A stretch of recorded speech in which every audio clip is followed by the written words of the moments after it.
Book 22. The Death of Hector. So all through Troy the men who had fled like panicked fawns were wiping off their sweat, drinking away their thirst, leaning along the city's massive ramparts now, while Achaean troops, sloping shields to shoulders, closed against the walls. But there stood Hector, shackled fast by his deadly fate, holding his ground, exposed in front of Troy and the Scaean gates. And now Apollo turned to taunt Achilles. "Why are you chasing me? Why waste your speed, son of Peleus, you immortal, and I a deathless god? You still don't know that I am immortal, do you? Straining to catch me in your fury, have you forgotten? There's a war to fight with the Trojans you stampeded. Look, they're packed inside their city walls, but you've slipped away out here. You can't kill me. I can never die. It's not my fate." Enraged at that, Achilles shouted in mid-stride, "You blocked my way, you distant, deadly archer, deadliest god of all. You made me swerve away from the rampart there. Else would a mighty Trojan army had gnawed the dust before they could ever straggle through their gates. Now you've robbed me of great glory, saved their lives with all your deathless ease. Nothing for you to fear, no punishment to come. Oh, I'd pay you back if only I had the power at my command." No more words. He dashed toward the city, heart racing for some great exploit, rushing on like a champion stallion, drawing a chariot full tilt, sweeping across the plain in easy, tearing strides. So Achilles hurtled on, driving legs and knees. And old King Priam was first to see him coming, surging over the plain, blazing like the star that rears at harvest, flaming up in its brilliance, far outshining the countless stars in the night sky. That star they call Orion's dog, brightest of all but a fatal sign emblazoned on the heavens. It brings such killing fever down on wretched men. So the bronze flared on his chest as on he raced, and the old man moaned, flinging both hands high. Beating his head and groaning deep he called, begging his dear son who stood before the gates, unshakable, furious to fight Achilles to the death. The old man cried pitifully, hands reaching out to him. "Oh, Hector, don't just stand there, don't, dear child, waiting that man's attack, alone cut off from friends. You'll meet your doom at once, beaten down by Achilles so much stronger than you, that hard, headlong man. If only the gods loved him as much as I do, dogs and vultures would eat his fallen corpse at once. With what a load of misery lifted from my spirit. That man who robbed me of many sons, brave boys, cutting them down or selling them off as slaves, shipped to islands half the world away. Even now there are two, Lycaon and Polydorus. I cannot find them among the soldiers crowding Troy. Those sons Leothea bore me, Leothea, queen of women. But if they are still alive in the enemy's camp, then we'll ransom them back with bronze and gold. We have hoards inside the walls, the rich dowry old and famous Altes presented with his daughter. But if they're dead already, gone to the house of death, what grief to their mother's heart and mind, we gave them life. For the rest of Troy, though, just a moment's grief unless you too are battered down by Achilles. Come back, inside the walls, my boy. Rescue the men of Troy and the Trojan women. Don't hand the great glory to Peleus' son, bereft of your own sweet life yourself. Pity me too. Still in my senses true, but a harrowed, broken man marked out by doom, past the threshold of old age, and Father Zeus will waste me with a hideous fate, and after I've lived to look on so much horror. My sons laid low, my daughters dragged away, and the treasure chambers looted, helpless babies hurled to the earth in the red barbarity of war, my sons' wives hauled off by the Argives' bloody hands.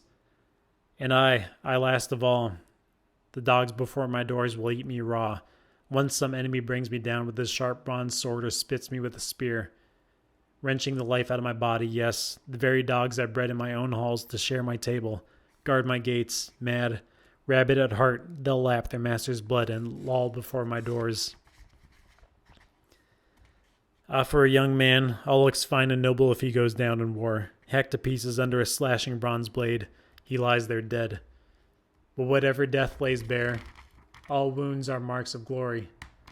When an old man's killed, and the dogs go at the gray head and the gray beard and mutilate the genitals, That is the cruelest sight in all our wretched lives." So the old man groaned, and seizing his gray hair, tore it out by the roots. But he could not shake the fixed resolve of Hector. And his mother wailed now, standing beside Priam, weeping freely, loosing her robes with one hand and holding out her bare breast with the other, her words pouring forth in a flight of grief and tears. "Hector, my child, look, have some respect for this. Pity your mother too.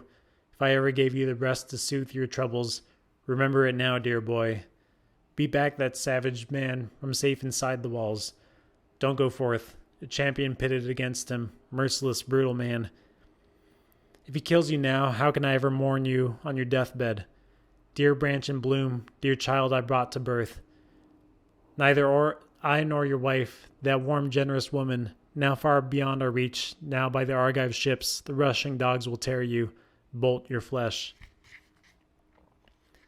So they wept, the two of them crying out to their dear son, both pleading time and again, but they could not shake the fixed resolve of Hector. No, he waited Achilles, coming on, gigantic in power. As a snake in the hills guarding his hole awaits a man, bloated with poison, deadly hatred seething inside him, glances flashing fire as he coils round his lair.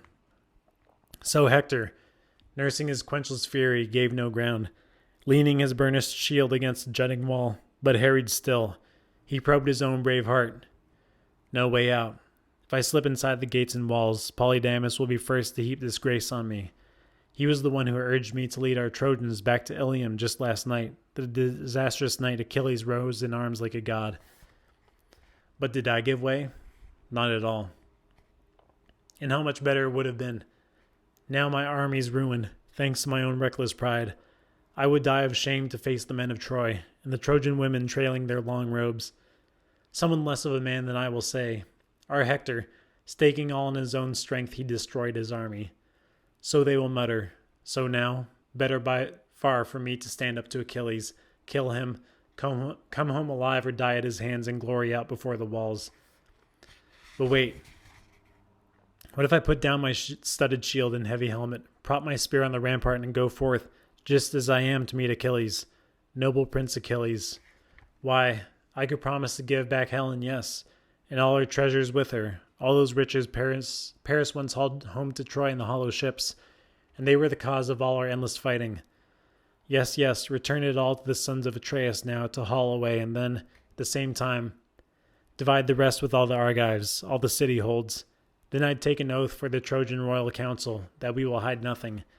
Share and share alike the hoards our handsome citadel stores within its depths, and why debate, my friend? Why thrash things out? I must not go and implore him. He'll show no mercy, no respect for me, my rights. He'll cut me down straight off, strip the defenses like a woman once I have loosed the armor off my body. No way to parley with that man, not now, not from behind some oak or rock to whisper, like a boy and a young girl. Lovers' secrets a boy and girl might whisper to each other. Better to clash in battle now at once. See which fighter Zeus awards the glory. So he wavered, waiting there, but Achilles was closing on him now, like the god of war, the fighter's helmet flashing, over his right shoulder shaking the Pelian ash spear. That terror, and the bronze around his body flared like a raging fire or the rising blazing sun. Hector looked up, saw him, started to tremble, nerve gone. He could hold his ground no longer. He left the gates behind him and away he fled in fear. And Achilles went for him, fast, sure of his speed as the wild mountain hawk, the quickest thing on wings, launching smoothly, swooping down on a cringing dove, and the dove flits out from under, the hawk screaming over the quarry, plunging over and over, his fury driving him down to beak and tear his kill. So Achilles flew at him, breakneck on in fury, with Hector fleeing along the walls of Troy, fast as his legs would go. On and on they raced, passing the lookout point, passing the wild fig tree tossed by the wind. Always out from under the ramparts, down the wagon trail they careered, until they reached the clear running springs, where whirling Scamander rises up from its double well springs bubbling strong. And one runs hot, and the steam goes up around it, drifting thick as if fire burned at its core, but the other even in summer gushes cold, as hail or freezing snow or water chilled to ice. And here, Close to the springs lie washing pools scooped out in the hollow rocks and broad and smooth, where the wives of Troy and all their lovely daughters would wash their glistening robes in the old days, the days of peace before the sons of Hecuba came. Past these they raced, one escaping, one in pursuit, and the one who fled was great, but the one pursuing greater, even greater. Their pace mounting in speed since both men strove, not for a sacrificial beast or ox-eyed trophy. Prizes runners fight for, no. They raced for the life of Hector, breaker of horses. Like powerful stallions sweeping round the post for trophies, galloping full stretch with some fine prize at stake, a tripod, say, or a woman offered up at funeral games for some brave hero fallen. So the two of them whirled 3 times around the city of Priam, sprinting at top speed while all the gods gazed down. And the father of men and gods broke forth among them now. Unbearable, a man I love hunted round his own city walls and right before my eyes. My heart grieves for Hector, Hector who burned so many oxen in my honor, rich cuts, now on the rugged crests of Ida, now on Ilium's heights. But now look, brilliant Achilles courses him round the city of Priam in all his savage, lethal speed. Come, you immortals, think this through, decide. Either we pluck the man from death and save his life, or strike him down at last, here at Achilles' hands, for all his fighting heart. But immortal Athena, her great eyes wide, protested strongly. Father, Lord of the lightning, King of the black cloud, what are you saying? A man, a mere mortal, his doom sealed long ago. You'd set him free from all the pains of death? Do as you please, but none of the deathless gods will ever praise you. And Zeus, who marshals the thunderheads, replied, Courage, Athena, third born of the gods, dear child. Nothing I said was meant in earnest, trust me. I mean you all the good will in the world. Go.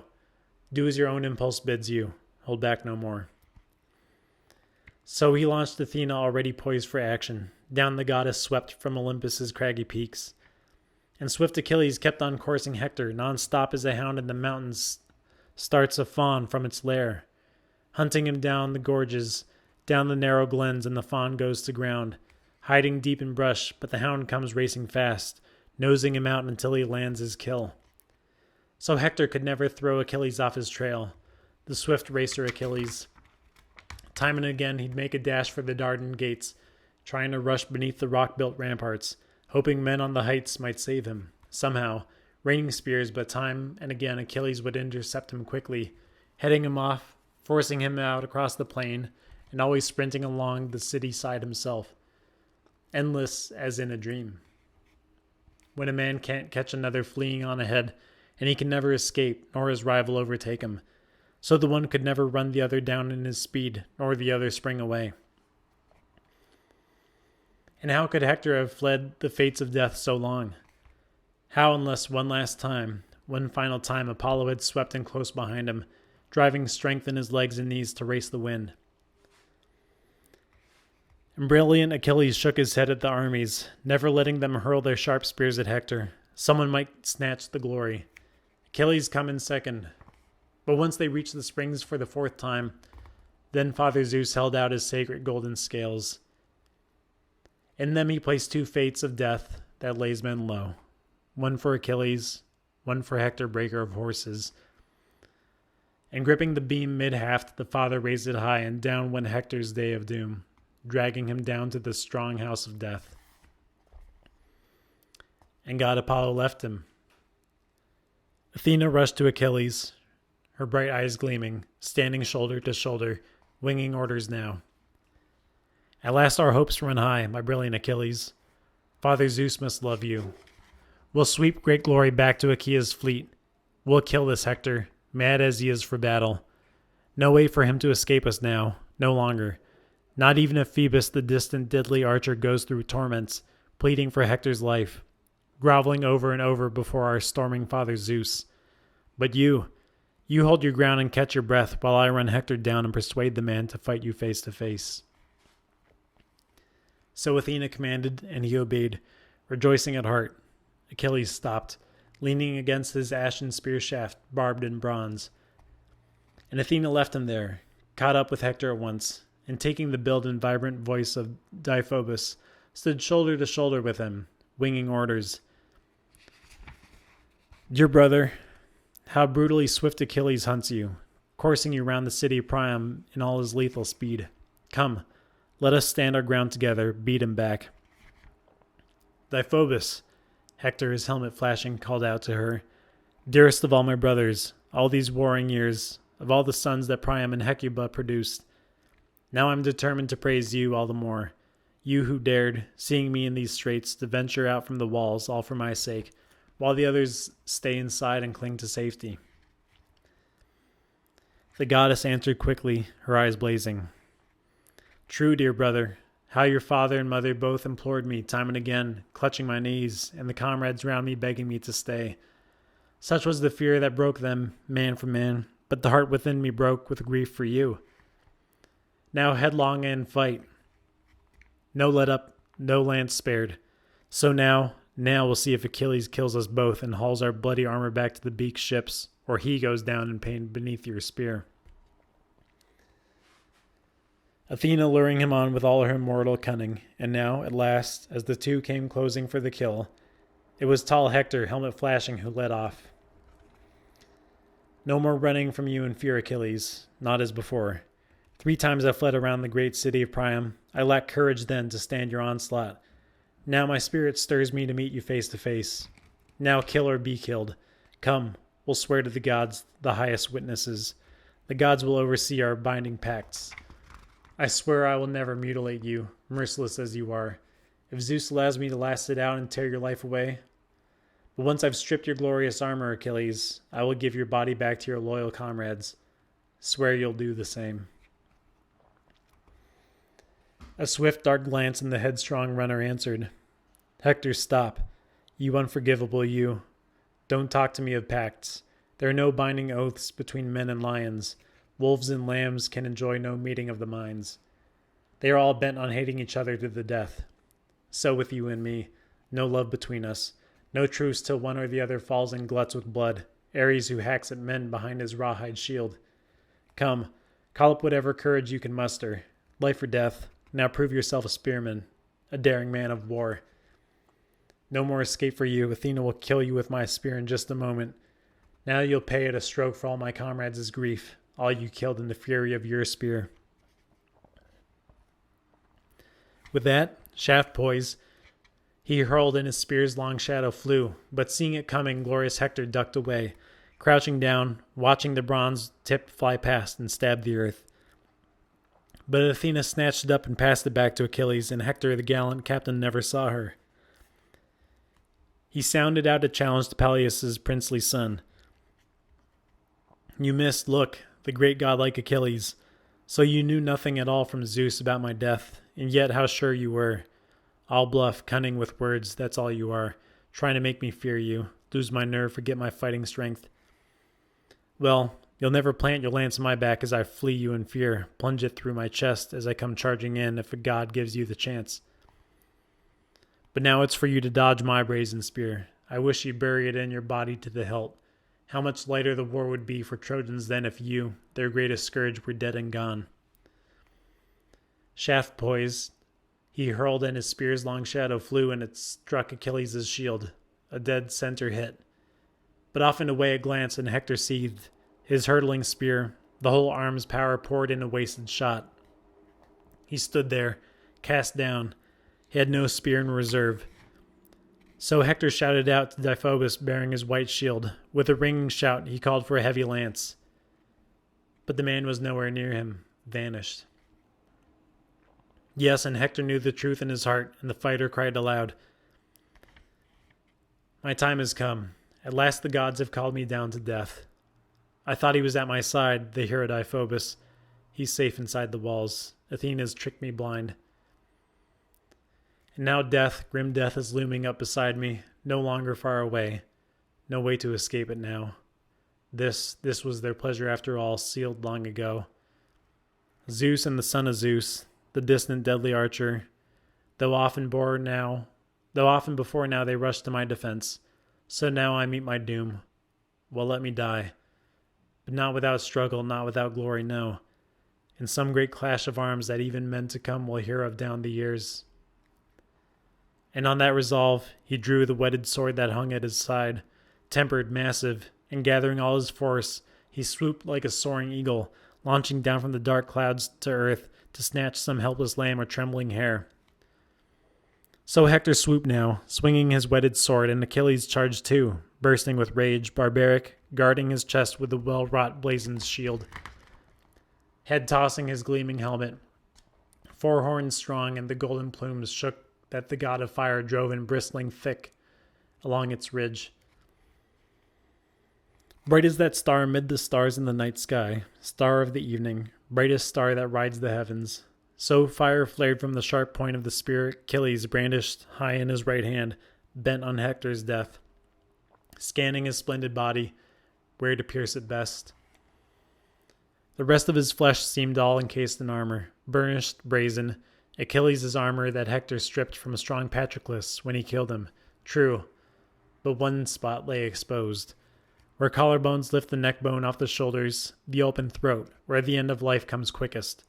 There, as Hector charged in fury, brilliant Achilles drove his spear, and the point went stabbing clean through the tender neck, but the heavy bronze weapon failed to slash the windpipe. Hector could still gasp out some words. Some last reply, he crashed in the dust. Godlike Achilles gloried over him. Hector, surely you thought when you stripped Patroclus' armor that you would be safe. Never a fear of me, far from the fighting as I was, you fool. Left behind there, down by the beaked ships, his great avenger waited, a greater man by far. That man was I, and I smashed your strength. And you, the dogs and birds will maul you, shame your corpse while Achaeans bury my dead friend in glory. Struggling for breath, Hector, his helmet flashing, said, I beg you by your life, your parents. Don't let the dogs devour me by the Argive ships. Wait, take the princely ransom of bronze and gold, the gifts my father and noble mother will give you, but give my body to friends to carry home again, so Trojan men and Trojan women can do me honor with fitting rites of fire once I am dead. Staring grimly, the proud runner Achilles answered, Beg no more, you fawning dog. Begging me by my parents. Would to God my rage, my fury would drive me now to hack your flesh away and eat you raw. Such agonies you have caused me. Ransom? No man alive could keep the dog packs off you, not if they haul in 10, 20 times that ransom and pile it here before me and promise fortunes more. No, not even if King Priam should offer to weigh out your bulk in gold. Not even then will your noble mother lay you on your deathbed, mourn the son she bore. The dogs and birds will rend you, blood and bone. At the point of death, Hector, his helmet flashing, said, I know you well. I see my fate before me. Never a chance that I could win you over, iron inside your chest, that heart of yours. But now beware, or my curse will draw God's wrath upon your head, that day when Paris and Lord Apollo, for all your fighting heart, destroy you at the Scaean gates. Death cut him short. The end closed in around him. Flying free of his limbs, his soul went winging down to the house of death, wailing his fate, leaving his manhood far behind, his young and supple strength. But brilliant Achilles taunted Hector's body, dead as he was. Die, die. For my own breath I'll meet it freely, whenever Zeus and the other deathless gods would like to bring it on. With that he wrenched his bronze spear from the corpse, laid it aside, and ripped the bloody armor off the back. And the other sons of Achaea, running up around him, crowded closer, all of them gazing wonder-struck at the build and marvelous, lithe beauty of Hector.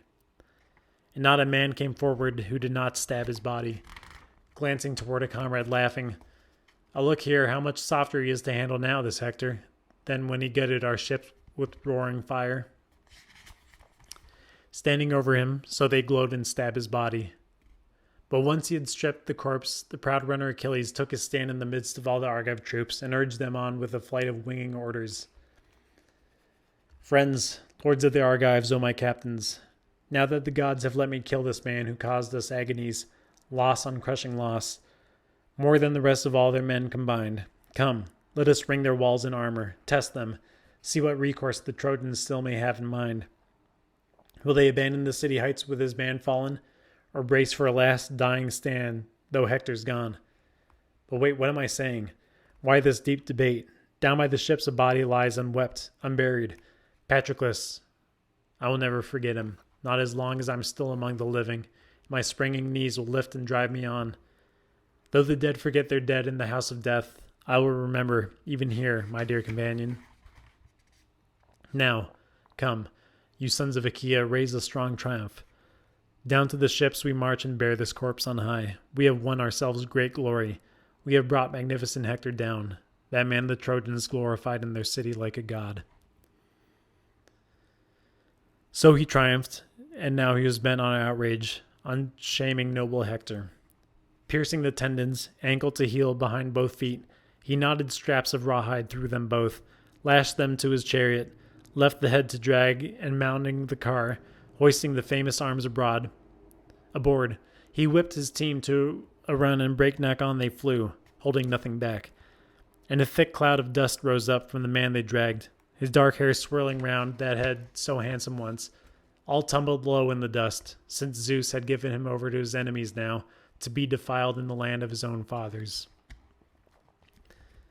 So his whole head was dragged down in the dust, and now his mother began to tear her hair. She flung her shining veil to the ground and raised a high, shattering scream, looking down at her son.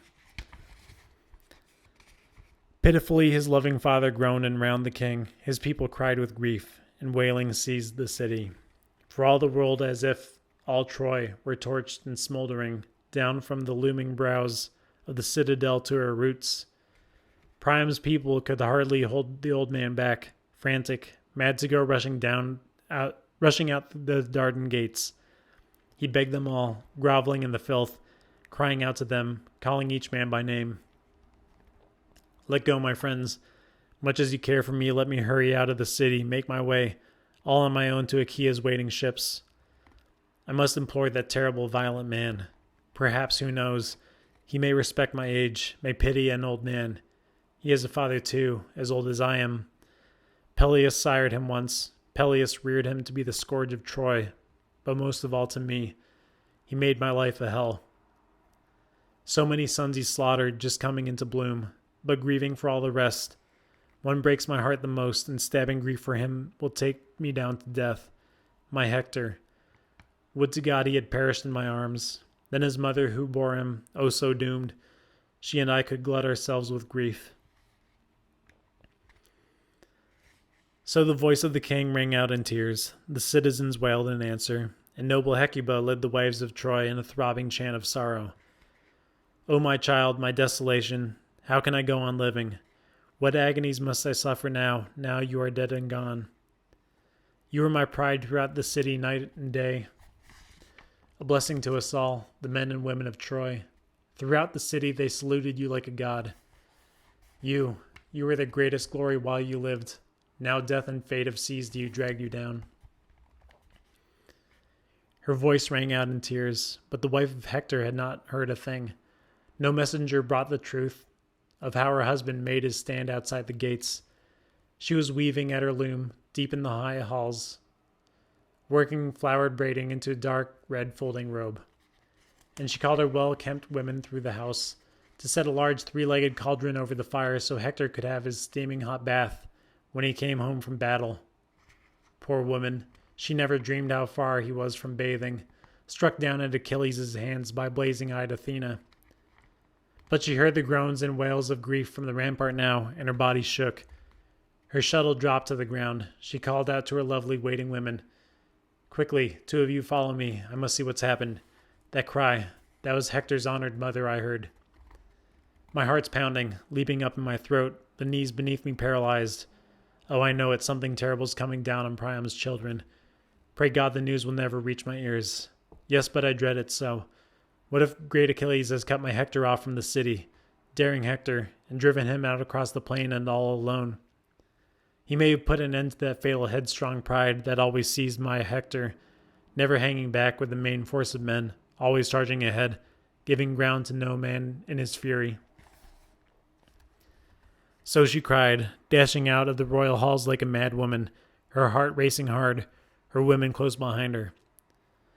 But once she reached the tower where soldiers massed, she stopped on the rampart, looked down and saw it all.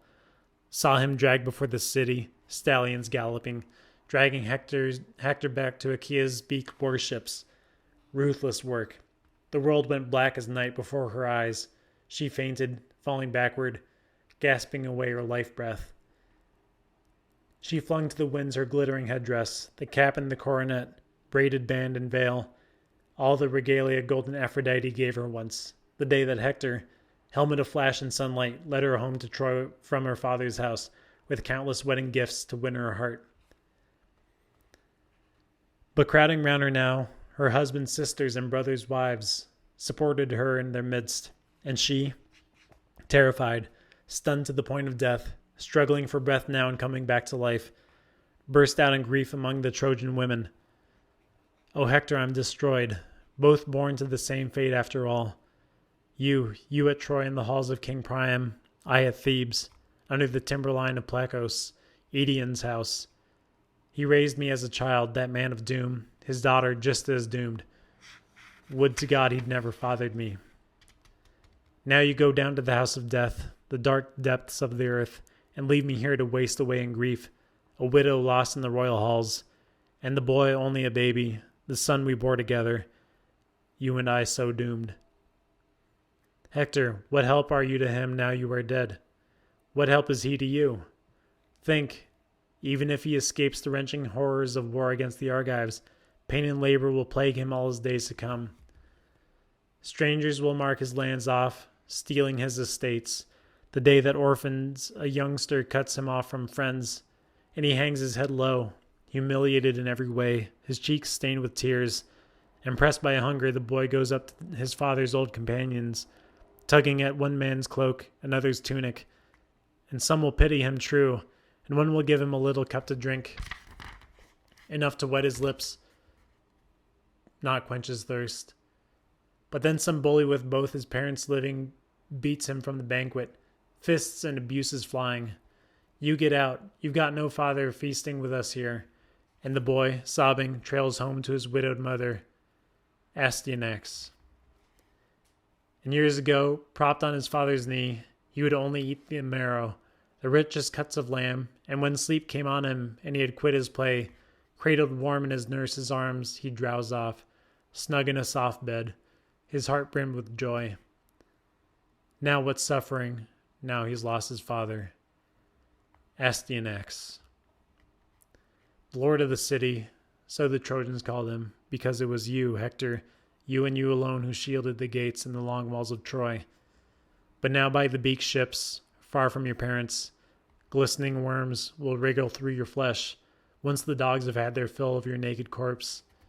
Though we have such stores of clothing laid up in the halls, fine things, a joy to the eye, the work of women's hands, now by God I'll burn them all, blazing to the skies. No use to you now, they'll never shroud your body, but they will be your glory, burned by the Trojan men and women in your honor. Her voice rang out in tears, and the women wailed in answer.